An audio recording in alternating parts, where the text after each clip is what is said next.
Okay, good evening. I guess everyone is back. All right. Well, good evening, everyone. Tonight, the chapter in Zen Mind, Beginner's Mind, is control. And I'm remembering a few weeks ago when Carl gave his wonderful talk on one of the precepts, not speaking of others' faults or whatever. Anyway, he said, that he picked that one because it's the one he has a lot of trouble with. And I didn't pick this one, but it is the one I have a lot of trouble with. So it'll be an interesting talk tonight. I have a new puppy. He's 4 months old, and I have a large meadow to give him lots of room and spaciousness. I remember what Suzuki Roshi said, the best way to control your cow is to give him that wide open pasture. And he also said, don't get stuck on all ideas like I should do this or I should do that. When there's something comes up that's a problem that you shouldn't do, just say not to do. So my mind with my puppy is filled with lots of not to do's these days.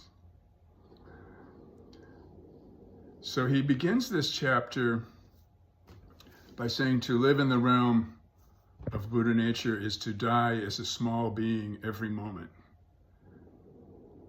And I was thinking that when we study the truth of impermanence, the Buddhist teachings on truth of impermanence, that to live this way is actually to realize that we have always been dying as a small being or as a separate self every moment. We studied Maezumi Roshi's book, Appreciate Your Life, some months ago, maybe even a year. And he quotes Buddha as saying, one understanding of life and death is the life and death of the present moment. Shakyamuni Buddha said that in the 24 hours, our life is born and dying, rising and falling 6.5 billion times. So in 1 second, our life is born and dies around 70,000 times. So Maezumi Roshi says, our conscious mind can't even imagine such an occurrence. What kind of life is that? So we must learn to see our life clearly, the existence of this life at this very moment. What is it? Being born, dying, and dying so many thousands times a second. At this very moment, what is that? Is such a life different for a man, a woman, a young person, an old person, or other beings? Is it really a dualistic life? Is it the life of all beings together, attaining the way, as Buddha said, when he touched the earth on the morning of his great enlightenment? So what is the relative and the absolute? So, when we give talks on Buddhism, we often feel like we're talking about something you can't really talk about, but we talk anyway. We have to say something.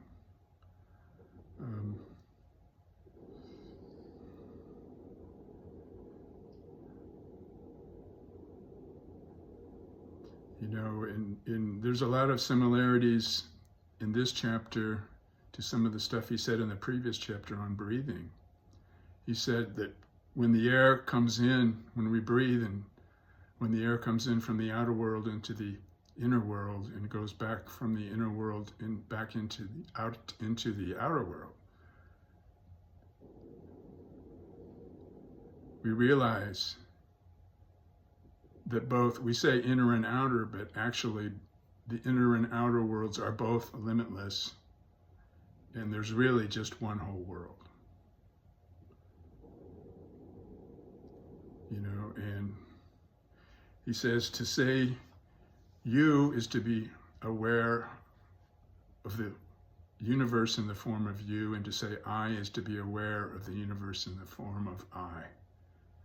So what he's saying is that we all are this universe, just as it is right now, every moment. But all our ideas, of being a separate body-mind,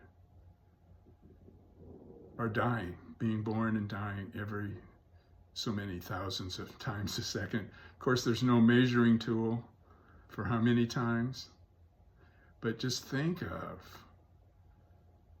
all the chemical reactions that are going on inside of our body right now, 24/7 for, in my case, more than 70 years. And it's kind of shocking really to realize that, and we think, well, maybe that's true, but I'm in control of my thoughts, I'm in control of my feelings. Is that really true? If we look at our actual experience, and that can be the true test of reality, really, when we realize how shaky our knowledge of what the universe is and how it comes into being and passes away.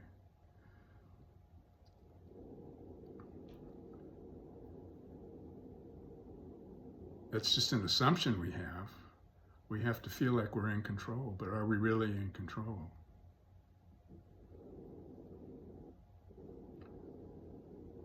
So Buddha says to give your cow or sheep or puppy a wide field of spaciousness in which to roam. Then they will be in control in the widest sense. So the widest sense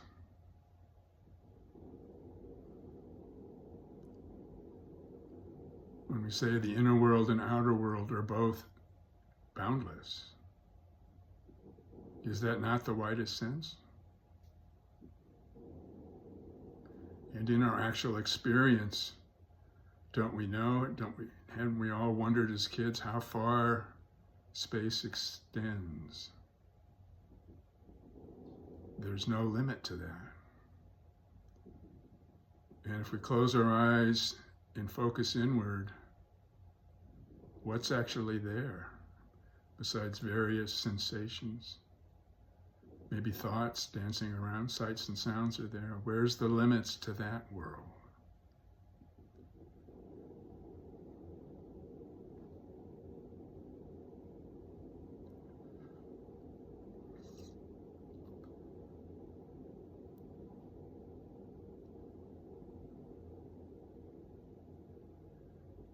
Buddha's statement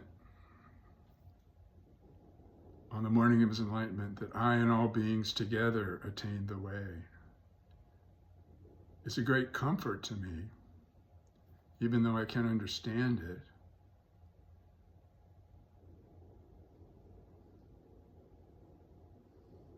Where is the separation, between the inner and the outer world, between me and you? All this stuff that Buddha said, all this stuff I'm saying, isn't it really showing us that we are the same being? All beings together are the control. Although you'll very rarely hear a Buddhist teacher say,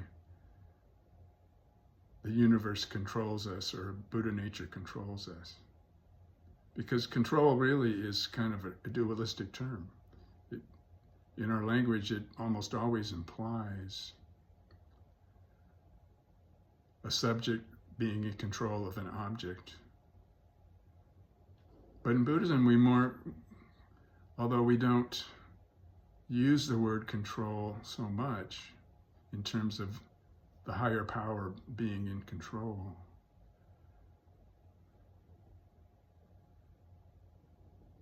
I'd like to focus on just everything happens spontaneously. And that's our actual experience. Thoughts are happening spontaneously. Feelings, sights and sounds, they just arrive. And Suzuki Roshi says, they're always arising, losing their balance, he says. against a background of perfect harmony. I think when he says losing our balance, I think he means just that our sense of being this separate body in control is thrown out of whack a little bit when we don't get what we want. So things feel kind of out of balance, but the perfect harmony, the perfect balance of our essential being, if we look deeply enough and long enough, if we learn to offer all of our experience to this mystery we can't comprehend. Don't be bothered by the thoughts that we have, as he says, the various images we have in our mind. Don't try to grasp, don't try to turn away from experience, but be present to it. Offer it all to this great mystery.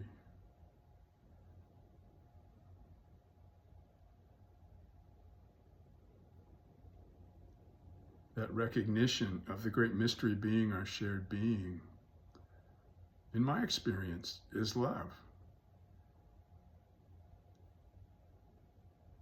It's the unconditional supportive nature of our essential being.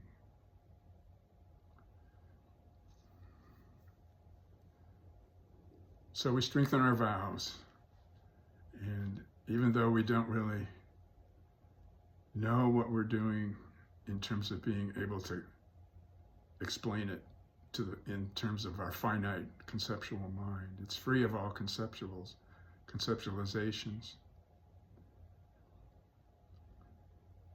But it's our deepest wish that we don't suffer, and we don't want other beings to suffer. The more we realize that we share our being with them, we know we don't want them to suffer.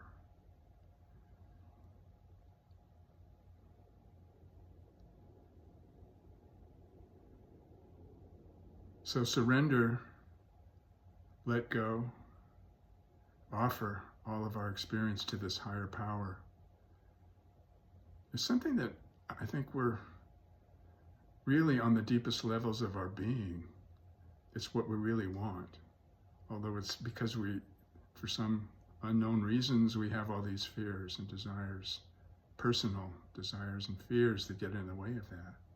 And you can think of a pendulum on one of those big grandfather clocks swinging back and forth. It's sort of like the flow of experience, the impermanence of our life, the life force that lights us up. It's swinging all the time, and it swings from one side to the other. You can think of it as a pendulum of experience from the highs and the lows.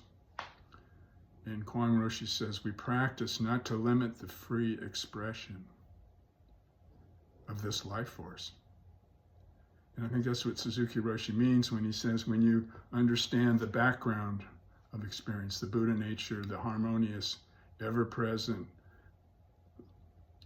dimensionless background, you realize that suffering is how we live and how we extend our life. And so to practice not to limit the freedom of this pendulum of experience, to let it flow the way it flows, is to free us from the responsibility of trying to control our life. And it also opens the doors that maybe the lows, the pain, the suffering, not only is it possible to help others relieve their suffering, it's possible to help others to accept suffering. That's what makes suffering the way we live worth living, because it's an open door to accepting suffering. Probably in your own experience, you've had that feeling in the deepest suffering that we experience. We feel the deepest compassion for ourselves and for others. You know, and the last thing I wanted to maybe mention here is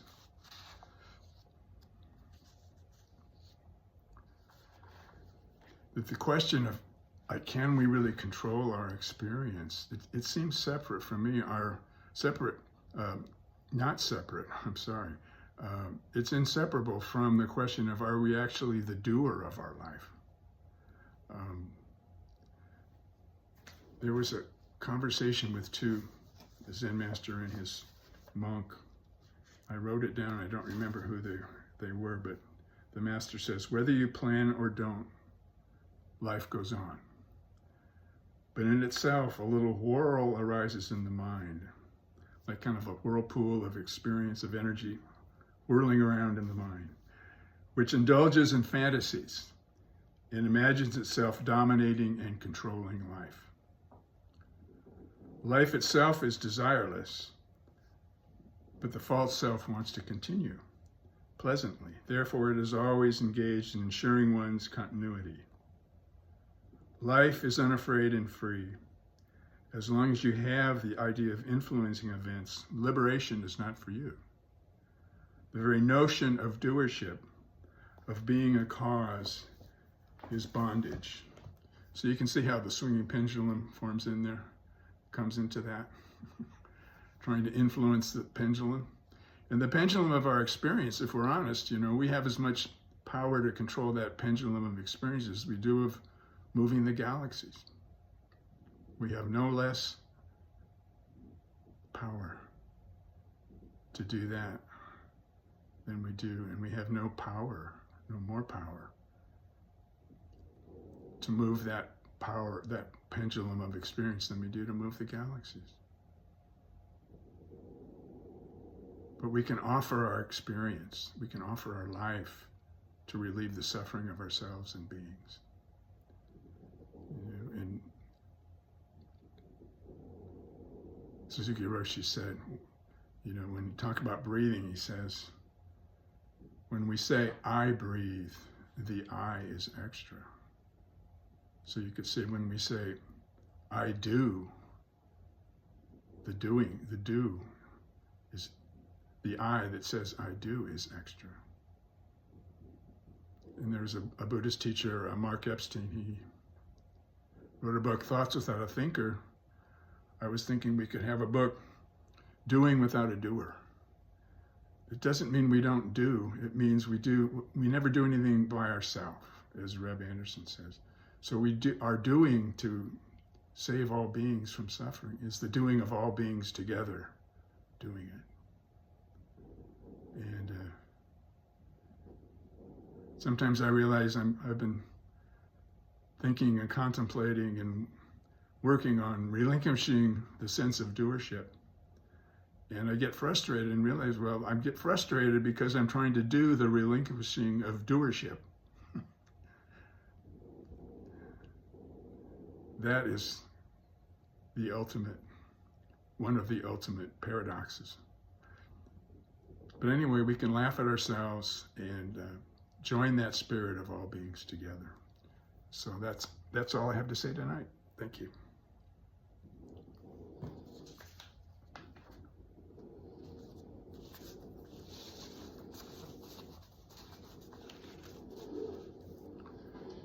Thank you for your talk. What came up for me in that chapter was what I thought might be speaking about is that there's no control over how each moment arises. It's very impersonal and kind of universal. Each moment arises for everyone and everything at the same time, but in a different form. It's the emptiness of each moment arises. And when he talked about giving a cow a big field, I too thought about puppies. And I thought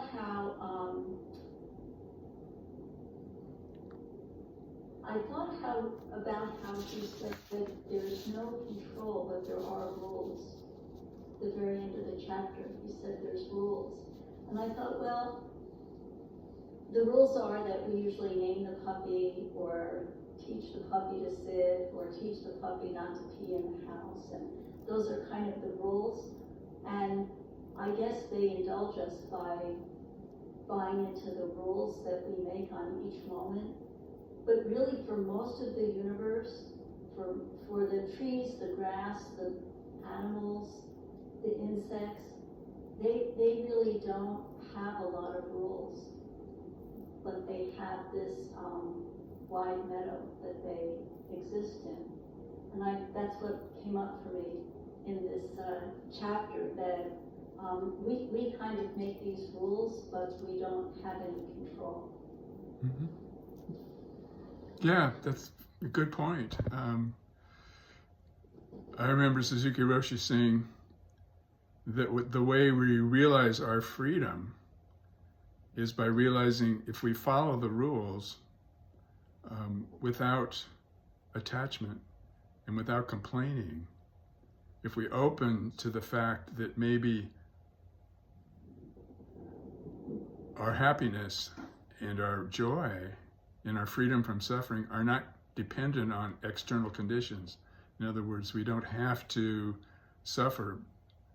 The rules are there to remind us when we forget and start trying to grasp, trying to turn away, trying to keep that pendulum of experience on the high side. And there's the third patriarch had that thing about the great way is so easy as long as you avoid picking and choosing. And people used to say to me, well, I've got a 2-year-old child. Now how am I going to raise this 2-year-old without picking and choosing? How am I going to raise my 4-month-old puppy without picking and choosing? We have to really fully engage all of our experience, and offer it and be open to the support of all beings with us as we enforce the rules. So it's really the relinquishing of a doership is relinquishing of the belief that we can do anything by ourselves. That's the best way I can explain it. Yeah.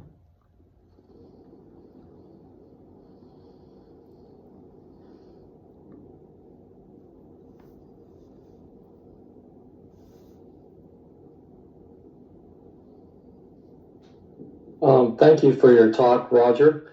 I just wanted to say, well done, but that seems like it would be kind of contradictory to what you were saying about doing or not doing. I feel that it's when we attach to the things that we're doing or not doing, that's where the I gets in the way of things. But dropping the sense of the separate self, if no self is doing or no self is establishing rules or teaching the dog, training the dog, or whatever, then I have a feeling that was a little bit more what he was saying about the control thing, and the animals. I watch this scenario every day out my back window where I watch birds hunting fish in a pond, and every now and then you see one of our neighbors posting a video of an alligator going after a bird or something. It seems like everything is, in that respect, everything is suffering. It's out of balance. Things are, avoiding being eaten and stuff, but yet they're eating other things. The fish are popping out of the water, eating insects and things like that. And that's kind of like, those are the rules they're following, the rules of the meadow, the rules of, day-to-day life and death. And, the ones that survive are, have those instincts, I guess. So it was a very interesting chapter for me. It just opened up a lot of possibilities and thoughts. Mm-hmm. And thank you for your talk, because that definitely helped expand it. Mm-hmm. Yeah, thanks, Walter.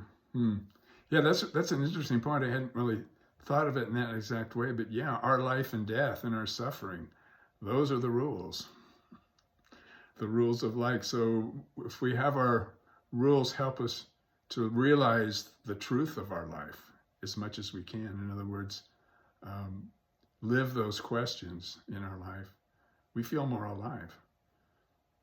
And that's the rule. If you want to feel alive, free up your experience. Offer yourself to this great way.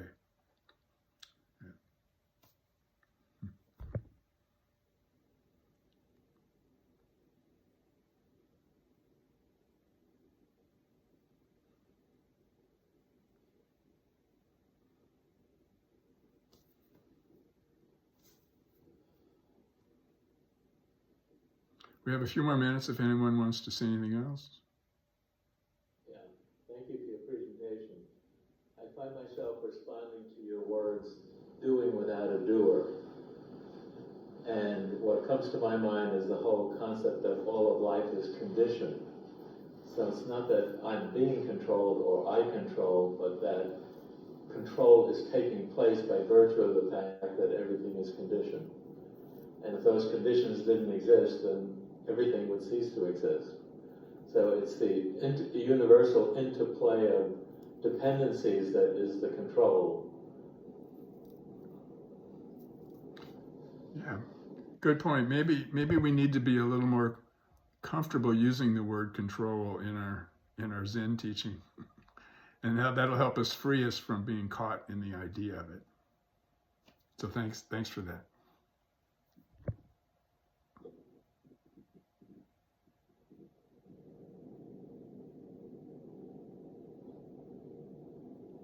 I think in a sense, and my thinking is going on while I'm trying to talk, which is a dangerous thing.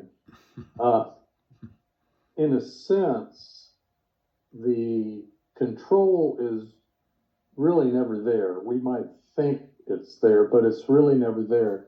And what I was reflecting on was how we make decisions and how those decisions, no matter how small, how much they can deeply impact our lives. You know, like I was in graduate school and I decided to take French instead of Spanish. So eventually my life went in a different direction. So we think we have an ability to make decisions, but what I think we need to understand is even in those decisions, there's that other famous part of our practice, which is not knowing.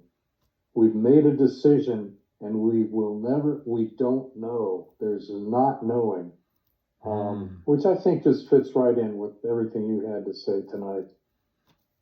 Yeah, thanks, Gary. That's true. Yeah, not knowing is sort of like not being attached to the results because we don't know what they're going to be.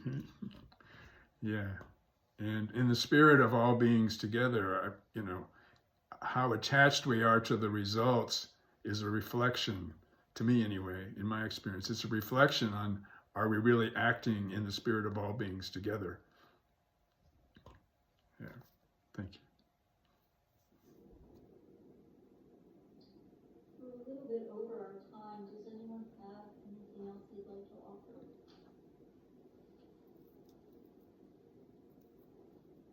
I will just say very cryptically that the note I had in the margin beside this when I went through the chapter was that this is the fruit of practice, not the aim. Yeah. Thank you, Carl. It's time for our quarterback.